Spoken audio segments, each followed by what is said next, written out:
अब सवाल यह है कि क्या पूरी भारत की रियासत वाकई आरएसएस के हाथों हाईजैक हो चुकी है?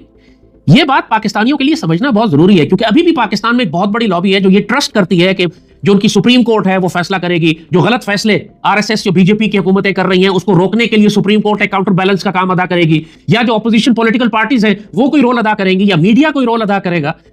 अभी मैं आपको दो मिसालें देता हूं सिर्फ। इंडियन एयरफोर्स चीफ ने अभी अभी 2-4 रोज पहले एक बयान दिया, 2 महीने के बाद 3 महीने के बाद, कि जी भारत ने भी पाकिस्तान के इतने तैयारे मारकर गिराए और इतना नुकसान किया और ये किया और वो किया। पूरी दुनिया में भारत ने सिर्फ अपना मजाक बनवा लिया। पूरी दुनिया में आप देखें किसी ने भी उस बात को दोहराया तक नहीं, रिपीट भी नहीं किया।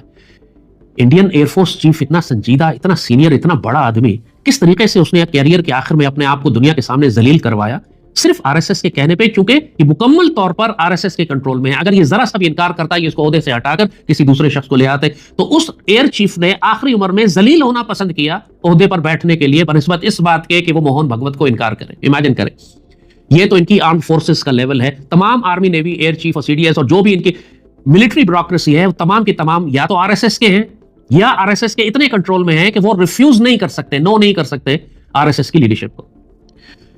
अब आए जुडिशरी की जानिब। अक्टूबर में बिहार में, इंडियन जो स्टेट बिहार है, वहां इलेक्शन होने जा रहे हैं। अब जाहिर है कि इलेक्शंस के लिए आपको नेशनल आईडी कार्ड की जरूरत होती है। इसको हम पाकिस्तान में कौमी शनाख्ती कार्ड कहते हैं, इंडिया में इसको आधार कार्ड कहते हैं। पूरे इंडिया में आप कोई भी काम करना चाहें, जैसे पाकिस्तान में है, आपको शनाख्ती कार्ड की जरूरत होती है। चाहे आपने वोट डालना है, या आपने ड्राइविंग लाइसेंस लेना है, या आपने अपने कोई बिल जमा कराने हैं, या आपने घर की रजिस्ट्री करानी है, या आपने दुनिया का कोई भी काम करना है, आपने ट्रैवल करना है, एयर टिकट लेना है, आपको अपना आईडी कार्ड दिखाना पड़ता है, जो आधार कार्ड है इनका, जो प्रूफ ऑफ सिटीजनशिप है, जो ये बताता है कि आप इस मुल्क के शहरी हैं। जैसे पाकिस्तान में है, आप इलेक्शन पे वोट देने के लिए जाते हैं तो वो आपसे सिर्फ आपका शनाख्ती कार्ड मांगते हैं, आपके घर के कागज नहीं मांगते, आपसे पासपोर्ट नहीं मांगते, आपसे आपकी गन लाइसेंस या ड्राइविंग लाइसेंस नहीं मांगा जाता, आपसे सिर्फ शनाख्ती कार्ड मांगते हैं जो प्रूफ है इस बात का कि आप पाकिस्तानी शहरी हैं। इंडिया में भी ऐसे ही होता है।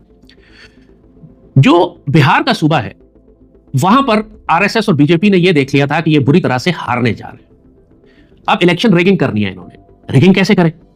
इसके लिए रियासती इदारे इस्तेमाल करने, सुप्रीम कोर्ट को इस्तेमाल करना है। अब वो कैसे करेंगे? इन्होंने सुप्रीम कोर्ट से कहा कि आप एक कानून पास कर दें, हुक्म जारी कर दें कि जो आधार कार्ड है, जो इंडिया का शनाख्ती कार्ड है, वो वैलिड डॉक्यूमेंट नहीं है, वो प्रूफ ऑफ सिटीजनशिप के लिए काफी नहीं है। यानी जस्ट इमेजिन, आप ये सोचें कि पाकिस्तान में इलेक्शन से 2 दिन पहले या 1 महीना पहले सुप्रीम कोर्ट ये हुक्म जारी कर दे कि आप शनाख्ती कार्ड की बुनियाद पर वोट नहीं डाल सकते। इसका क्या मतलब है? इसका मतलब है कि आपने लाखों लोगों को इलेक्शन कमीशन की मर्जी पे छोड़ दिया है कि जहां वो जो लोग बैठे हुए हैं उनकी मर्जी है कि जो शख्स वोट डालने आता है किसी को डालने दें, किसी को ना डालने दें, कोई बहाना कर दें कि जी आप तो इंडिया के शहरी ही नहीं है, क्योंकि आपका आधार कार्ड, जो आपका आईडी कार्ड बना हुआ है, वो प्रूफ ऑफ सिटीजनशिप है ही नहीं। मतलब नाकाबिले यकीन किस्म का हुक्म जो सुप्रीम कोर्ट ने अभी पास किया इंडिया में, क्योंकि लाखों लोग वहां पर ऐसे हैं, बल्कि करोड़ों लोग ऐसे चले जाते हैं कि जो मोदी के खिलाफ वोट डालने जा रहे थे, जो आरएसएस के खिलाफ थे, मोदी के खिलाफ थे, और इन सबको वोटिंग से रोकने के लिए सुप्रीम कोर्ट के चीफ जस्टिस ने यह कानून दे दिया, यह हुक्म जारी कर दिया, ऑर्डर पास कर दिया। Can you imagine? पहली मिसाल मैंने आपको एयर चीफ की दी थी, किस तरीके से उसने अपने आप को दुनिया के सामने जलील करवाया, बिल्कुल बोगस, फ्रॉड, बकवास करके, खुराफात करके। 2 महीने के बाद उनको पता लगा कि उन्होंने पाकिस्तान के इतने जहाज गिराए थे। अपनी लोकल ऑडियंस के लिए था, इंटरनेशनल ऑडियंस के लिए तो था ही नहीं। दुनिया ने तो किसी ने माने नहीं, ना मान सकते थे।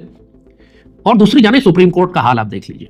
जो सुप्रीम कोर्ट ने सिर्फ मोहन भगवत को राजी करने के लिए, आरएसएस को राजी करने के लिए ऐसा फहश और एक ऐसा फाशिस्ट हुक्म जारी कर दिया जिसकी मिसाल दुनिया में कहीं ना मिले, खुद इंडिया में इसकी मिसाल कभी ना मिले, कि आप शनाख्ती कार्ड की बुनियाद पर वोट नहीं डाल सकते।